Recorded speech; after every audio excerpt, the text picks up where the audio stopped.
Hey guys, welcome back to my channel. আমি আমার last ব্লগে তোমাদেরকে বলেছিলাম যে আমি আমার হাতের মোচার চিংড়ি তোমাদের সাথে রান্না করে শেয়ার করব। তো অনেকেই আমাকে বলেছিল যে এই রেসিপিটা প্লিজ দেখাতে, তাই আজকে আমি এটা আলাদা করে একটা রেসিপি বানিয়ে তোমাদের সাথে দেখাচ্ছি। তো চলে এসেছে আমাদের চিংড়িগুলোকে নুন হলুদ মাখিয়ে নিয়েছি একদম ভালো করে, আর ধুয়েও নিয়েছি ভালো করে।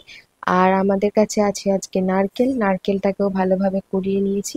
তো চলো স্টার্ট করা যাক মোচা চিংড়ি বানানোর জন্য আমি রাত্রিবেলাতেই মোচাগুলোকে নিয়ে কিছুটা জলের মধ্যে এগুলোকে ভালো করে ভিজিয়ে রাখি। ওভারনাইট জলে ভিজিয়ে রাখলে পরের দিন রান্না করলে মোচার কষটা অনেকটাই কমে যায়। তাই আমার মা আমাকে এভাবেই বলতো করতে, আর আমি এভাবে করেও দেখেছি, খেতে খুব ভালো টেস্ট হয়। তো আগের দিন রাতেই আমি জলে সব মোচাটা ভিজিয়ে রাখি। এরপর মিক্সার গ্রাইন্ডারের মধ্যে আমি নিয়ে নেব কিছুটা গোটা জিরে আর কিছুটা পেঁয়াজ। গোটা জিরে পেস্ট করে রান্নাটা করলে খেতে টেস্টটা খুবই ভালো হয়। অনেকে নিরামিষ মোচাও রান্না করে, বাট যেহেতু আমি চিংড়ি দিয়ে করছি তাই আমি একটু পেঁয়াজ আদা রসুন দিয়েই করব। আর নিয়ে নিয়েছি কিছু কুচিয়ে রাখা আলু।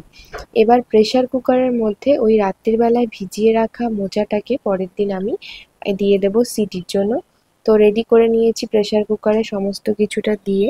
এর মধ্যে একটু নুন আর হলুদও আমি অ্যাড করেছিলাম, সেটা আমি ভিডিও করতে ভুলে গেছি। তো তোমাদের বলে দিলাম, এর মধ্যে নুন আর হলুদ দিয়ে তারপরেই এটাকে সিটি দেওয়া ভালো। তাহলে অনেকটাই কষটা কমে যায় এবং নুনটাও মোচার মধ্যে ভালোভাবে ঢুকে যায়।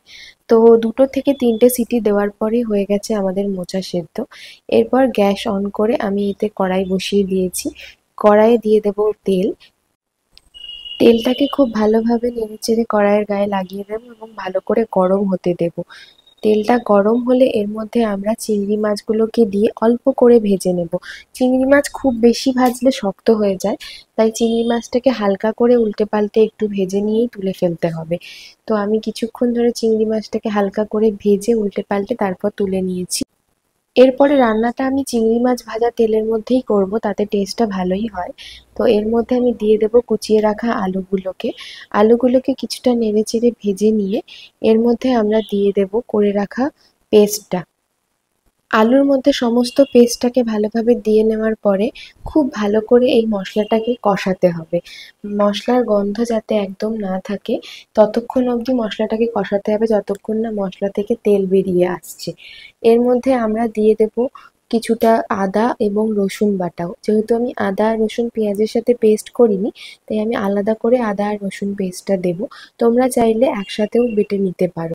মশলাটাকে ততক্ষণ অবধি কষাতে হবে যতক্ষণ না মশলা থেকে তেলটা ছেড়ে আসছে। তেলটা ছেড়ে এলে মশলা থেকে দিতে পারো। এরপর আমি অ্যাড করে দেব কিছুটা নুন এবং একে একে আমি সমস্ত রকমের যত মশলা রয়েছে, ধনে জিরে হলুদ এবং লঙ্কার গুঁড়ো, সেগুলোকে 1 চামচ করে করে দিয়ে তারপরে সমস্ত মশলাটাকে ভালোভাবে কষাবো। কোনো মশলারই যেন গন্ধ না থেকে যায়, তাই মশলাগুলোকে খুব ভালোভাবে কষাতে হবে এবং রান্নাটাকে ততক্ষণ ধরে কষাতে হবে যতক্ষণ না ভালোভাবে তেল বেরিয়ে আসছে। তেলটা বেরিয়ে বুঝতে হবে আমাদের মশলাটা অনেকটা কষানো হয়ে গেছে। সেরম সময় আমি দিয়ে দেবো সেদ্ধ করে জল ঝরিয়ে রাখা মোচাটা।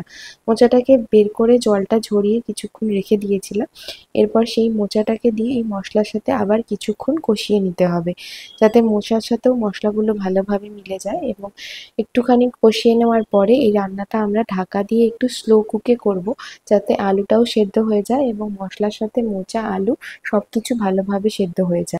এই রান্নাটায় আমি এক্সট্রা কোনো জল ইউজ করি না, সেই জন্য মাঝে মাঝে খুলে একটু নাড়াচাড়া করে আবার ঢাকা দিয়ে দিয়েই রান্নাটা করব, যাতে খুব ভালোভাবে সেদ্ধ হয় কিন্তু কোনো জল দিতে না লাগে। জল দিলে রান্নার টেস্টটা নষ্ট হয়ে যাবে, তাই স্লো কুকেই বারবার ঢাকা দিয়ে দিয়ে করব। এবং এরপরে দিয়ে দেবো এর মধ্যে ভেজে রাখা চিংড়ি মাছগুলোকে দিয়ে কিছুক্ষণ নাড়াচাড়া করে আবার আমরা এটাকে ঢাকা দিয়ে স্লো কুকে রান্না করব। রান্নাটা একটু ধৈর্য ধরে ঢাকা দিয়ে স্লো কুকে করলে খেতে অসাধারণ হয়।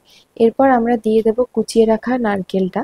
নারকেল কুচিটা দিয়ে সবকিছুর সাথে ভালোভাবে মিশিয়ে দেব এবং এর মধ্যে তারপরে অ্যাড করব একটু চিনি। যেহেতু নারকেল অ্যাড করা হয়েছে, তো এর সাথে একটু চিনি না দিলে খেতে ভালো লাগবে না। তো এর ওপর দিয়ে আমরা কিছুটা স্বাদ মতো চিনি অ্যাড করে এই রান্নাটাকে আরও 2 মিনিটের জন্য স্লো কুক করতে দেব।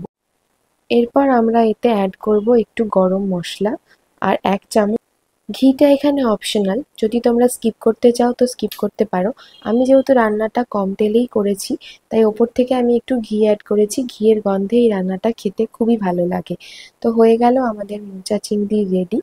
একদম গরম গরম ভাতের সাথে এটা করে তোমরা খেয়ে দেখে জানিও আমাকে কমেন্ট বক্সে। আমার ভিডিওগুলো ভালো লাগলে আমার চ্যানেলটাকে লাইক, শেয়ার অ্যান্ড সাবস্ক্রাইব করে বেল আইকনটা প্রেস করে দিও, যাতে তোমরা এরকম ভিডিও আরও দেখতে পাও।